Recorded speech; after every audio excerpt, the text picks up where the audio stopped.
예, 이번 코너는 법을 알자. 알 법한 언니 조을원 변호사님 모셨습니다. 조 변호사님 안녕하세요. 네, 안녕하세요. 예, 오늘 강렬한 레드를 네. 가을이라서 단풍처럼 한번 빨갛게 입어봤습니다. 굉장히 잘 어울리세요. 예. 네, 감사합니다. 그 지난주에 뭐 어땠나요? 좀 뭐 주변 분들 반응이?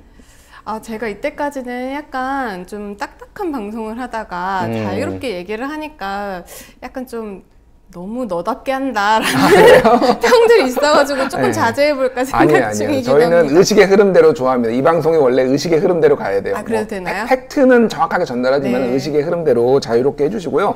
저는 그런 얘기 들었어요. 조을원 변호사님하고의 뭐라고 해야 되나 이 대화의 케미스트리 이런 게 굉장히 잘 맞는다. 왜 여자 게스트하고만 그렇게 잘 맞느냐 이런 식을 누가 지적을 하셔서 아니라고 제가 남자도 좋아한다고 제가 강력하게 말씀을 드렸고요.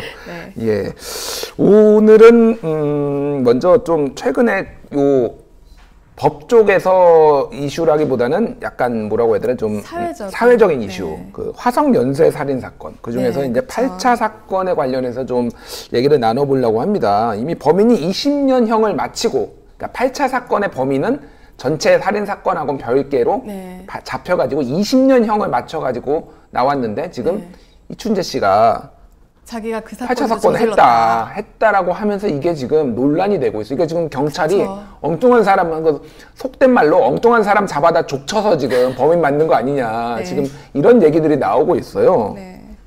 일단 사건 개요부터 좀 정리를 해드릴게요.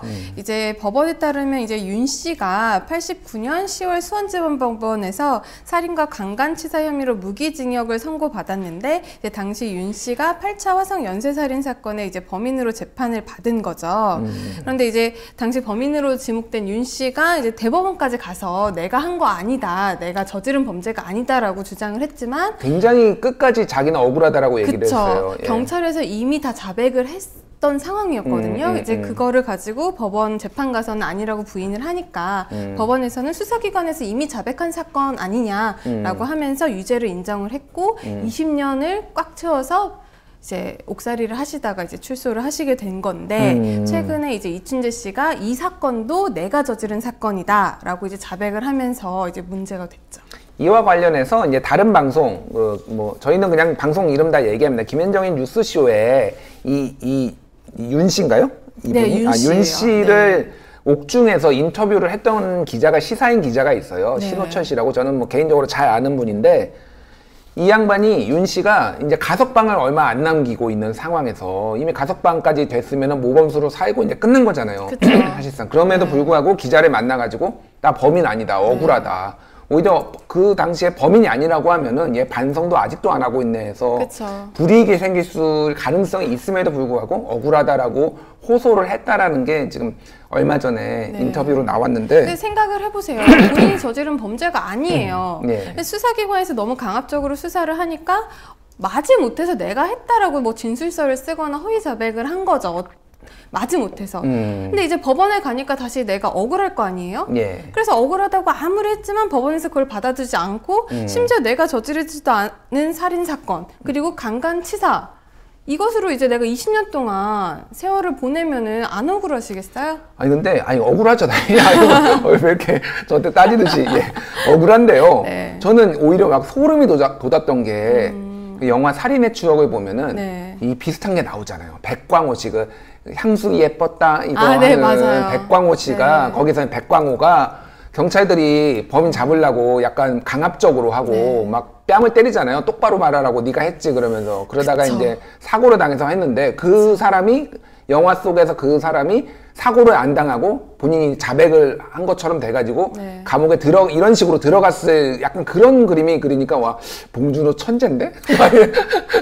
약간 이 생각이 들더라고요. 막 소름 끼치더라고요. 약간. 그래서 굉장히 안타까운데 이러면 뭐 국가에서 구제를 해줘야죠. 그러니까 국가가 구제를 만약에 이거는 가정법입니다. 가정법. 그러니까 정말로 억울한 옥살이를 한 것이 나중에 맞다면 그 드러난다면 그쵸. 재조사 결과 그러면, 이춘재가 실제로 이 8차 살인 사건까지 저지른 이 자백이 정말 사실이 맞다면이라는 전제를 가지고 말씀을 드리면 일단 이런 경우에는 그 윤 씨가 진짜 억울하게 옥살이 20년 했지만 이것에 대해서 다시 재심 청구를 할 수가 있어요. 아, 재심 청구가 가능한가요? 네, 왜냐하면 이제 형사 이미 다 살았는데 형량은 그래도 재심 청구는 이제 딱지 떼고 싶으실 거 아니에요. 아, 빨간 줄. 그쵸, 당연하죠. 이게 어떻게 보면은 나중에 뭐 가족들한테도 폐가 될 수가 있고 하기 때문에 혐의 벗고 싶잖아요. 그렇기 때문에 재심 청구가 가능하고 현재 형사소송법상 재심 사유가 돼요. 만약에 이춘재의 자백이 새로운 증거, 무죄가 될 수 있는 새로운 증거가 된다면 이건 재심 사유가 되기 때문에 재심 청구하실 수가 있고요. 당사자가 본인이 해야 되는 건가요? 본인이나 아니면 뭐 유족들이 할 수 있는데 지금 살아계시니까 이분이 하실 수 있고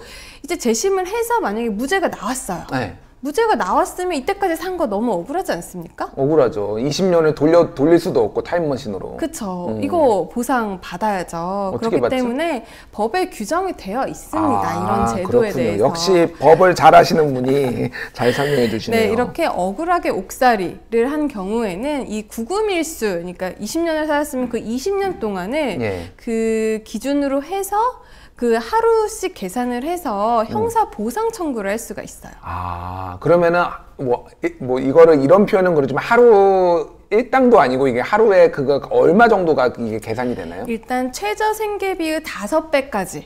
최저 생계비 기준으로 이제 해서 보상이 그건 이루어지고 사람마다 있어요. 다르군요, 그러니까. 그쵸. 그런데 이제 너무 고액을 버는 분들은 그걸 국가에서 다 배상을 해줄 수가 없으니까 그 기준을 이제 최저 생계비의 5배로 기준을 두고 있는데 최대 5배지만은 최저 생계비로 받을 수도 있는 거네요. 그러니까. 그런데 요즘 보통 5배를 이제 해주고 있어요. 자, 화성 연쇄살인 8차 사건의 범인으로 옥살이를 한 윤모 씨가 재심을 청구하겠다고 8일 밝혔다고 합니다. 그러면 뭐 이거는 진짜로 뭐 절차를 밟아야 되는 거네요, 지금. 그렇죠. 재심 청구를 하겠다고 이제 밝혔으니까 실제로 이제 재심이 들어가겠죠.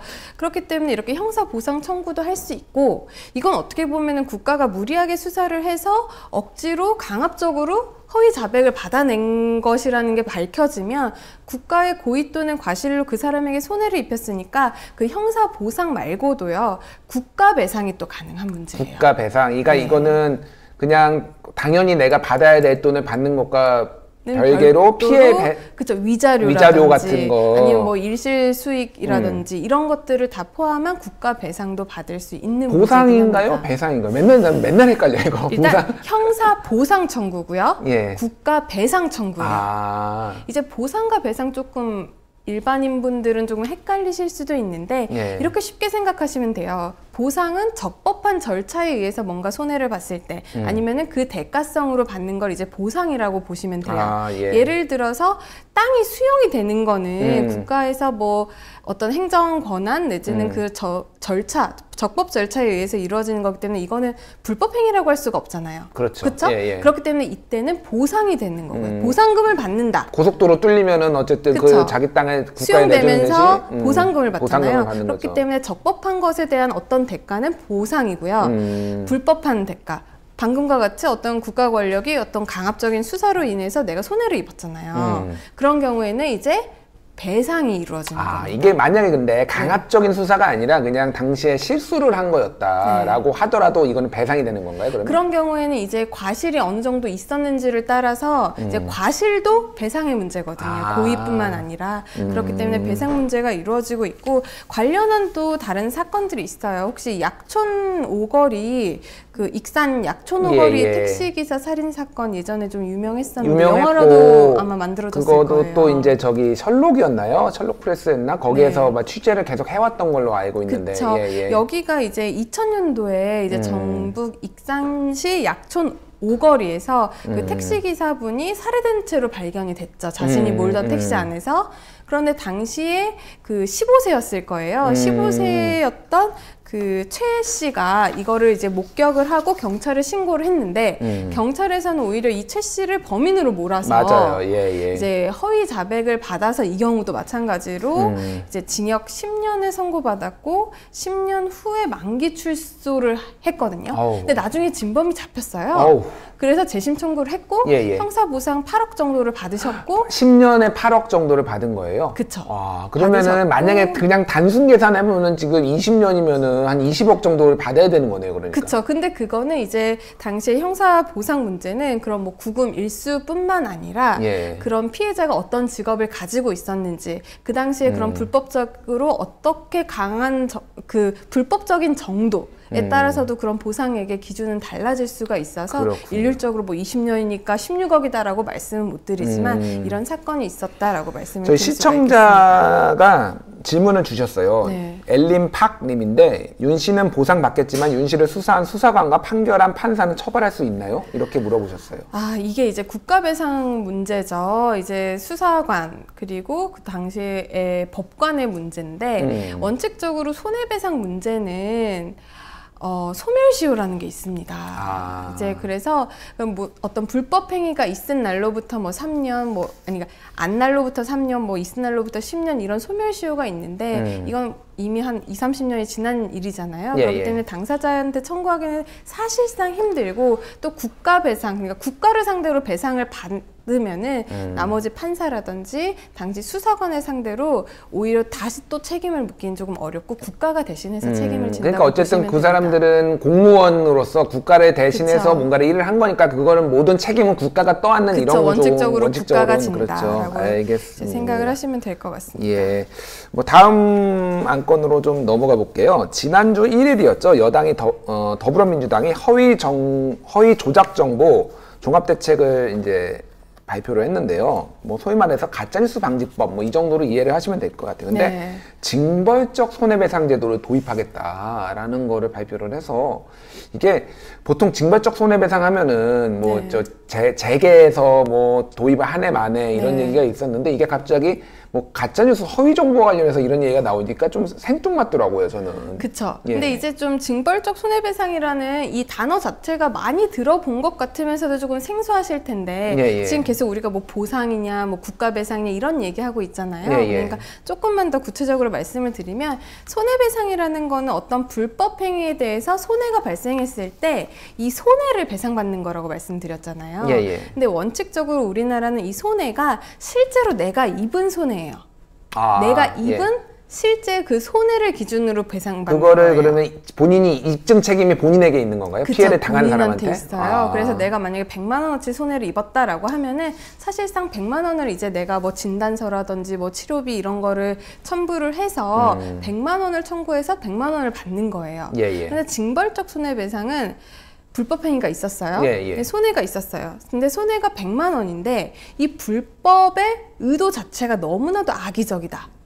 그리고 이 불법이 계속해서 행해질, 반복적으로 행해질 우려가 있고 이 불법을 저지른 사람이 어떤 이익을 얻는 게 굉장히 막대한 경우에 이런 불법을 다시 저지르지 못하도록 그러니까 예방적으로 하려면 이 손해를 내가 실제 100만 원 입은 것뿐만 아니라 아예 애초에 많이 물려서 이 사람이 다시는 그런 짓 못하게 하는 게 이제 징벌적 손해배상 제도인데 이번에 허위 조작 정보에 대해서 이것을 이제 유통하거나 아니면은 뭐 생성하거나 이거를 유통할 수 있도록 방치한 그 플랫폼에 대해서 징벌적 손해배상 제도를 도입하겠다라고 이게 이제 명확하게 할 것이 방금 말씀을 하셨는데 이게 지금 그거를 뭐 허위 조작 정보를 만든 사람이 아니라 그거를 유통시킨 그 채널 플랫폼한테 지금 묻겠다라는 거죠, 지금 이게? 생산자도 묻고요. 생산자한테도 묻고요. 유포한 사람한테도 묻고. 다 묻는 거네요, 그러니까. 방치한 플랫폼에도 묻고 현재는 다 이렇게 묻도록 이제 대책을 수립을 했죠. 그게 지금 구체적으로 몇 년형을 할지 뭐 그런 거는 나온 건 아니고 그냥 이런 방침이다라는 거가 나온 거죠, 대책이 그러니까. 나왔는데 실제는 지금 과징금은 그 전체 이익의 10% 정도를 과징금 물리겠다라고 하고 그 징벌적 손해배상 관련해서는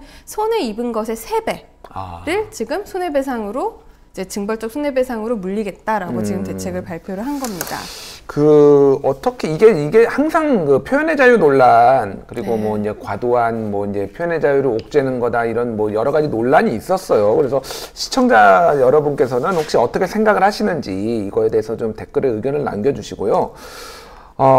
징벌적 손해배상, 예를 들면 우리가 일상생활에서 그러면 이거가 지금 실제 지금 적용되고 있는 게 있나요? 우리의 법 체계 내에서? 법 체계 내에서 현재 징벌적 손해배상이 많이 적용이 되고 있지는 않아요. 그런데 최근 들어서 각종 법률에 이런 것들이 명시가 되고 있는 법률이 있는데, 크게 예를 들면 이제 근로자들, 단기 근로자들에 대해서 사용자가 부당한 처우를 했을 때 3배까지 징벌적 손해배상을 예정한 규정이 있고요.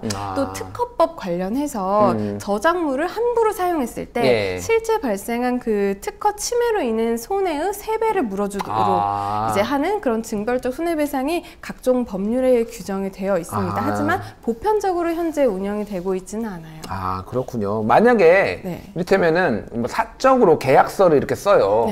계약서를 써서 뭐 이거를 어길 경우에는 뭐 10배를 문다 이렇게 했을 때, 그럼 그대로 이렇게 그것도 일종의 사적 징벌적 손해배상 같은데, 이게 가능한 건가요, 그게? 가능할 수 있습니다. 우리가 보통 이제 집 같은 거 뭐 매매 계약이나 뭐 임대차 계약서 작성할 때 계약금 같은 걸 내잖아요. 그럼 이 계약금이 굉장히 중요한 역할들을 해요. 그리고 이 계약을 할 때 이 계약금과는 별도로 또 내가 이 상대방이 계약을 이행을 안 하면 뭐 위약벌로 뭐 2배를, 계약금의 2배를 물린다라고 규정을 특약을 할 수가 있거든요.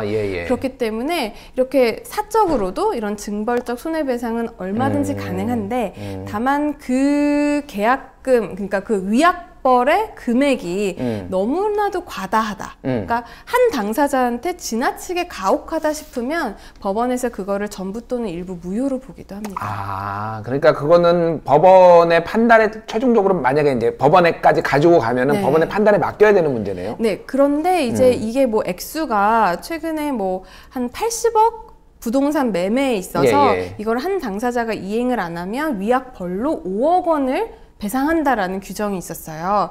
5억 굉장히 크잖아요. 굉장히 크죠. 그쵸? 저는 아직 본 적이 없습니다.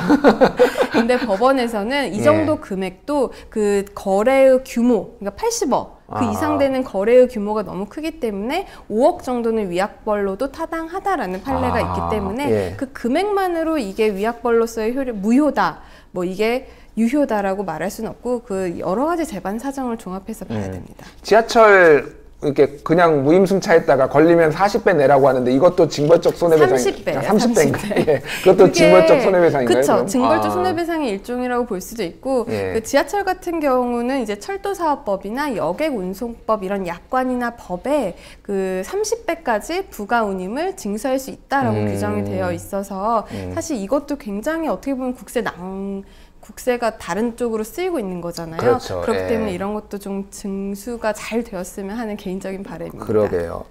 자, 뭐 아까 전에 제가 시청자 여러분께 의견을 좀 여쭤봤는데, 이 허위 조작 정보 가짜 뉴스에 대해서 새희망 조타님이 허위 조작 정보 가짜 뉴스 징벌적 손해배상 강력히 제정해야 합니다라고 말씀하셨고요.